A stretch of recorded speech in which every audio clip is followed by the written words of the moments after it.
नमस्कार, सबसे बड़ा सवाल देख रहे हैं आप और मैं हूं आपके साथ दिव्या सिंह। दिल्ली के सीएम अरविंद केजरीवाल की मुश्किलें कम नहीं हो रही हैं। तिहाड़ जेल में बंद केजरीवाल को कोर्ट से झटके पर झटका लग रहा है। पहले गिरफ्तारी और कस्टडी को चुनौती देने के मामले में दिल्ली हाई कोर्ट, फिर वकीलों से जुड़ी मांग वाली याचिका पर राउज रेवेन्यू कोर्ट और फिर हाई कोर्ट के फैसले के खिलाफ सुप्रीम कोर्ट से भी निराशा हाथ लगी। वहीं दूसरी तरफ केजरीवाल के सीएम पद से इस्तीफे की मांग को लेकर बीजेपी का विरोध प्रदर्शन जारी है। इतना ही नहीं, केजरीवाल के जेल जाते ही अब आप के अंदर विद्रोह की स्थिति देखने को मिल रही है और पार्टी के अंदर इस्तीफे का दौर शुरू हो गया है। ऐसे में कई तरह के सवाल उठ रहे हैं। इसी पर चर्चा करने के लिए मेरे साथ स्टूडियो में मौजूद हैं कैपिटल टीवी के एग्जीक्यूटिव एडिटर राजीव जी। सर, आपका स्वागत है। धन्यवाद। एक तरफ तो केजरीवाल जेल में है, दूसरी तरफ अब इस्तीफों का दौर शुरू हो गया है। क्या लग रहा है, क्या हो रहा है पार्टी में? ये देखिए, इस पार्टी को खत्म हो जाना चाहिए।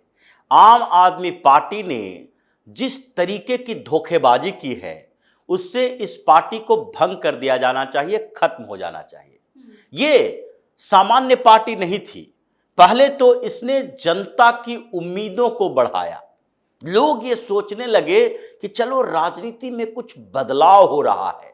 ये उम्मीद, अगर आप किसी की उम्मीद को बढ़ाते नहीं और उस उम्मीद को बरकरार रखते हैं, सामान्य स्थितियों में रहते हैं, तो लोगों को बड़ा धोखा होता हुआ नहीं दिखाई पड़ता, छला हुआ महसूस नहीं करते हैं लोग। लेकिन इसने क्या किया, पहले एक कॉन्स्पिरेसी की, क्योंकि आम आदमी पार्टी का पैदा हुआ है, जन्म ही हुआ है कॉन्स्पिरेसी के थ्रू। और सबसे बड़ा कॉन्स्पिरेटर आम आदमी पार्टी का ये नेता अरविंद केजरीवाल ही था। अरविंद केजरीवाल शुरुआती दौर से कॉन्स्पिरेटर रहा है। और दूसरी इसकी एक विशेषता कहे या फिर कहे कि ये दुर्भाग्यवश ये इसके अंदर का सबसे बड़ा अवगुण भी है, ये है कि ये पावर चाहता है, ताकत चाहता है। पहले इसने इंजीनियरिंग के लिए सोची, वहां पर पैसे की ताकत चाहिए थी, आईआईटी करेंगे। वहां पर जाने के बाद इसको लगा, महसूस हुआ नहीं, यहां ताकत नहीं मिलेगी, पावर नहीं मिलेगी। वहां से छोड़कर भाग के कहां आया, फिर वो यूपीएससी का एग्जाम देने लगा, आईएएस अधिकारी बना। वहां देखा कि ये जो राजनीति में है, नेता हैं, मंत्री हैं, उसके सामने हम तो फिसड्डी हैं। फिर एक नया तरीका, एक नया पैतरा, वहां से छोड़ने से पहले इसने अपने पूरे एक्टिविटी को बदल दिया। हायर एजुकेशन के लिए 2 साल के लिए चला गया अमेरिका। वहां पर नए तरीके डेवलप किए। क्या किया कि वहां पर जो एंटी इंडिया गैंग काम करता है, उन सब लोगों से मुलाकात की। ये 2 साल पढ़ाई नहीं किया। पढ़ाई करके आने वाले व्यक्ति की यह स्थिति नहीं होती है। ये तो पढ़ा लिखा बेवकूफ मूर्ख टाइप का इंसान दिखता है इसके भाषणों तरीकों में। सिर्फ शातिर है, शातिरता इसने सीखी। और अमेरिका में भी घूम घूम कर इसने यही किया। वो एंटी इंडिया गैंग का मेंबर बना, वहां कई वादे किए और फिर पैतरा क्या बनाया, हम समाज सेवा करना चाहते हैं, देश में सुधार लाएंगे, राइट टू इंफॉर्मेशन का अधिकार मिलना चाहिए, सबको जानकारी मिलनी चाहिए क्या हो रहा है। आरटीआई के लिए काम किया।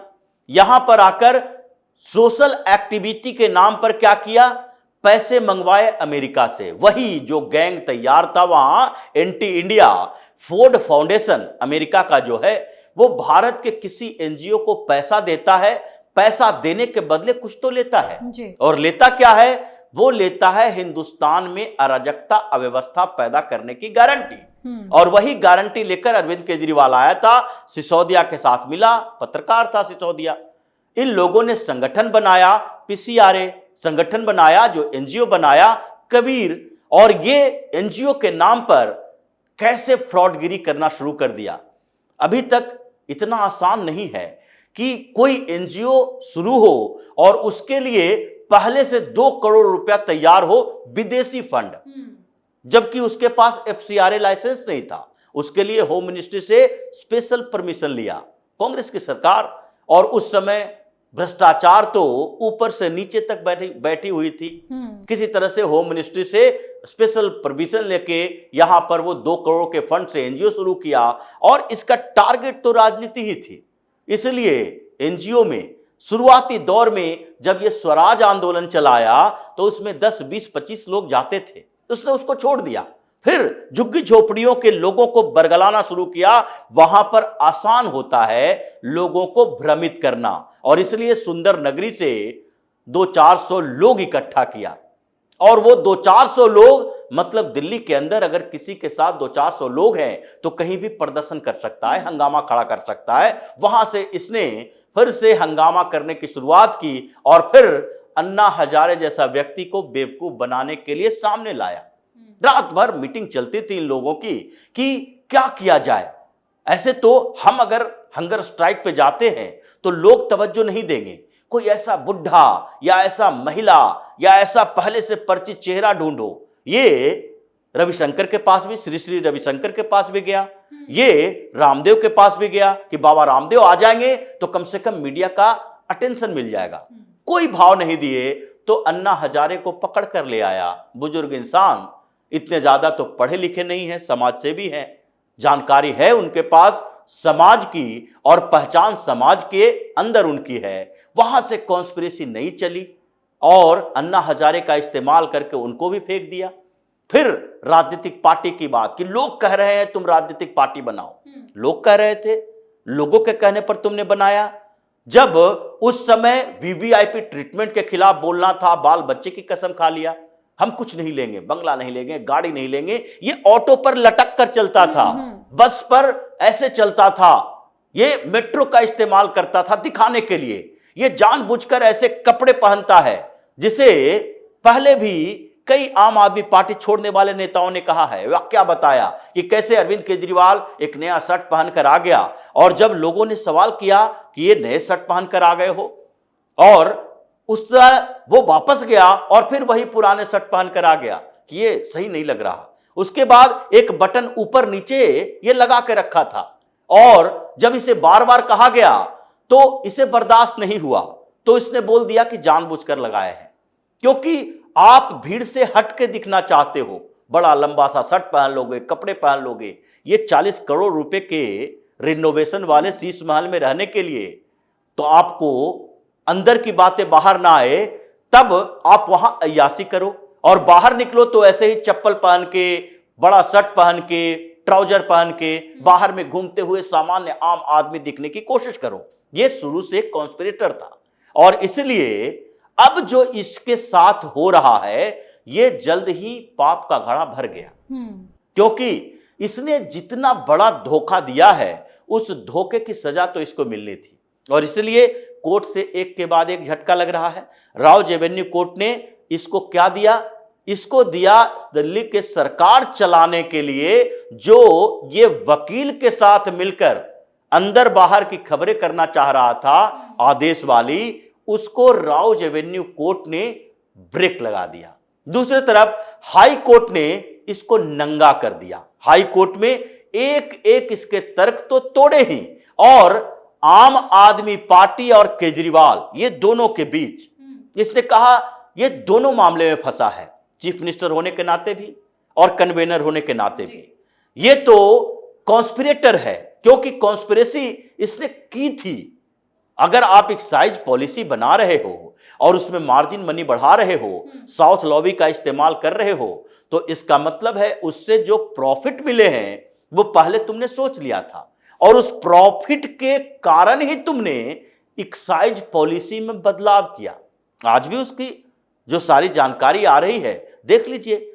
जो 2,500 करोड़ रुपया रेवेन्यू हो गया था न्यू एक्साइज पॉलिसी में, आज दिल्ली सरकार ने पुरानी एक्साइज पॉलिसी फिर से लागू कर दी। जब ये कंट्रोवर्सी हुआ, जब सीबीआई की जांच हुई, तुरंत ये स्क्रैप कर दिया।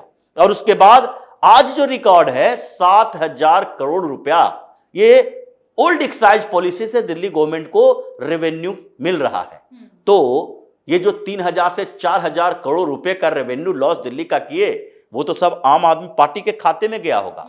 ये तो घोटाले की बात जो 100 करोड़ 300 करोड़ की जाती है, ये सिर्फ और सिर्फ बिजनेसमैन यानी शराब माफियाओं से लिए गए पैसे की बात है। ये जो वसूली तंत्र इसका चल रहा था, सारे रेस्टोरेंट में, जहां बार एंड रेस्टोरेंट है दिल्ली के अंदर, उस सब जगह पर शराब का कारोबार में इसके मिडिलमैन थे। और अभी भी शामिल है। ये संजय सिंह यही वसूली गैंग का मुखिया है, जिसको ये जिम्मेदारी दी गई है कि देखो, जहां पर बार रेस्ट्रा होता है वहां पर दारू की कीमत ज्यादा होती है, वहां पर भी ब्लैकमेलिंग होती है। यानी कि जो अधिकारी है वो जाते हैं, देखते हैं कि आपको जितनी शराब के लिए कैपेसिटी दी गई है मार्केट से उठा के तो नहीं ला रहे, क्योंकि वहां जो बिकेगा उस पर टैक्स ज्यादा लगेगा, बाहर बिकेगा उस पर टैक्स कम लगेगा, लेकिन ये बाहर का शराब वहां पर खपाएगा। आम आदमी पार्टी के लोग इसमें इन्वॉल्व हैं। अभी तो कई परतें खुलनी बाकी है। इसलिए जो हाईकोर्ट ने दिया उसमें तो अब आम आदमी पार्टी के नेता जो टीवी पर आते हैं उसको डिफेंस करने का मौका ही छीन लिया कि अब तुम पॉलिटिकल बयानबाजी नहीं कर सकते। यहां पर देखो, पॉलिटिकल चीजें नहीं है। जज ने बार बार तुमसे कह दिया है कि ये सारे अप्रूवर्स के ऊपर सवाल उठाना हो, या फिर गिरफ्तारी के समय के ऊपर सवाल उठाना हो, या फिर आप ये कहते हो कि गवाहों के अलावा इनके खिलाफ कोई सबूत नहीं है, या फिर तुम ये बार बार कहते हो कि तुम्हारे घर से कोई पैसा नहीं मिला। इन सब का जवाब हाई कोर्ट के जज ने दिया कि पैसा कहां से मिलेगा, जब पैसा खर्च हो चुका है तो वो मिलेगा कहां से, और अगर मिलेगा भी तो इन्वेस्टिगेशन के अगले जो स्टेप होंगे उसमें मिल सकता है। लेकिन दूसरी बात यह है कि इन्वेस्टिगेशन के दूसरे स्टेप में मिलेगा।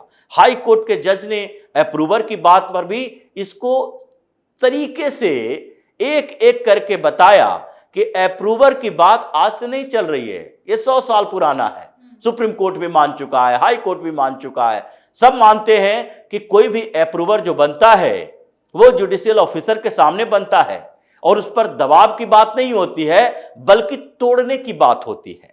कोई भी आरोपी इतना आसानी से एक बार गिरफ्तार करके लाओ और वो सारी सच्चाई बोल दे, ऐसा तो संभव नहीं है। इसके लिए तो जो थर्ड डिग्री बोला जाता है वो अलग अलग तरीके हैं। पुलिस अलग तरीकों का इस्तेमाल करती है, ईडी के अधिकारी अलग तरीके इस्तेमाल करते हैं, सीबीआई के अधिकारी अलग तरीके का इस्तेमाल करते हैं। तो सबके टॉर्चर का तरीका अलग है। और ये जो इतना बड़ा घोटाला कोई किया, कॉन्स्पिरेसी किया, वो सामने आते ही सबका नाम उगल दे, इसमें देरी होती है। इससे ये लेना देना नहीं है कि वो पॉलिटिकल पार्टी से मिला है, इस पॉलिटिकल पार्टी से मिला है। और इसी हाई कोर्ट के हार्डकोर टिप्पणी के कारण अरविंद केजरीवाल को सुप्रीम कोर्ट से झटका लगा। और जब ये सारे दरवाजे बंद होते दिख रहे हैं तो आम आदमी पार्टी में विद्रोह तो होना ही है।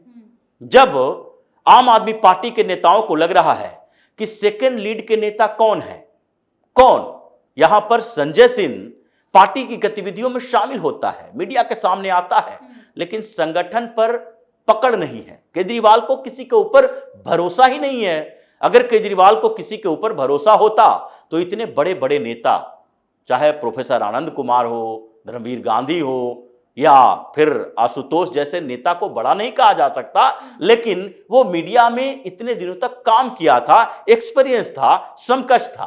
कुमार विश्वास जैसे प्रखर वक्ता को, या फिर प्रशांत भूषण जैसे वकील को, जिसकी जरूरत ये विरोधी पार्टी के नेताओं को, कॉन्स्पिरेटर को है। और इसने पैसे दिए थे आम आदमी पार्टी के लिए।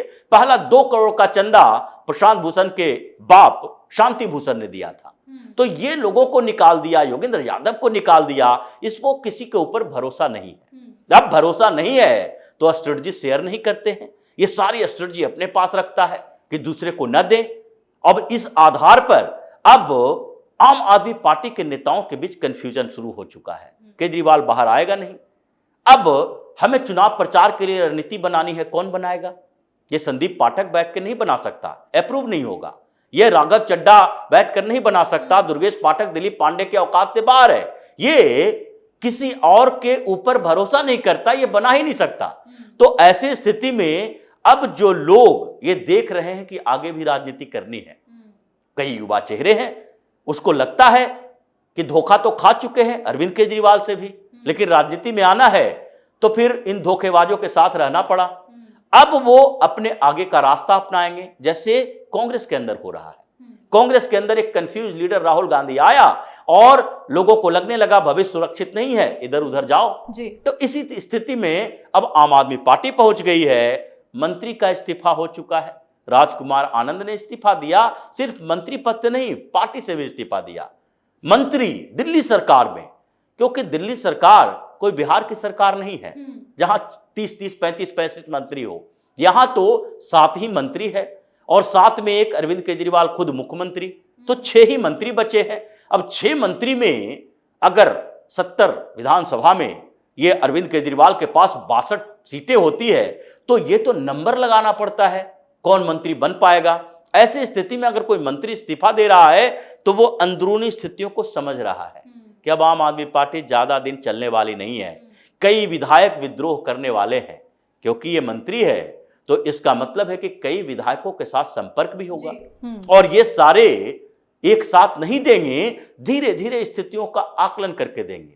दिल्ली में, पंजाब में, दोनों जगह आम आदमी पार्टी में विद्रोह होने वाला है, लीडरशिप नहीं है। इसलिए अब केजरीवाल इस्तीफा दे या मुख्यमंत्री बना रहे जेल के अंदर से, पार्टी ही खत्म हो जाएगी। तो केजरीवाल क्या करेगा, मुख्यमंत्री किसका बनेगा, विधानसभा में जाएगा कहां। इसलिए केजरीवाल चौतरफा गिर चुका है और अब इसके अंत की शुरुआत हो चुकी है। बहुत बहुत धन्यवाद सर तमाम जानकारी के लिए। धन्यवाद। तो चारों तरफ से मुसीबत में गिरे केजरीवाल अब तिहाड़ में बेचैन हो उठे हैं। रात भर टेंशन से नींद नहीं आ रही है। वहीं पार्टी के अंदर जिस तरह की मारामारी देखने को मिल रही है उसके बाद कहा जा रहा है कि पार्टी खत्म होने की कगार पर पहुंच रही है। सबसे बड़ा सवाल में आज के लिए इतना ही। अगर आपने अभी तक हमारे चैनल को सब्सक्राइब नहीं किया है तो सब्सक्राइब कर लीजिए, हमारे वीडियो को लाइक कीजिए, शेयर कीजिए, हमारे वीडियो पर कमेंट करके जरूर बताएं कि आपको हमारी खबर कैसी लगी। धन्यवाद।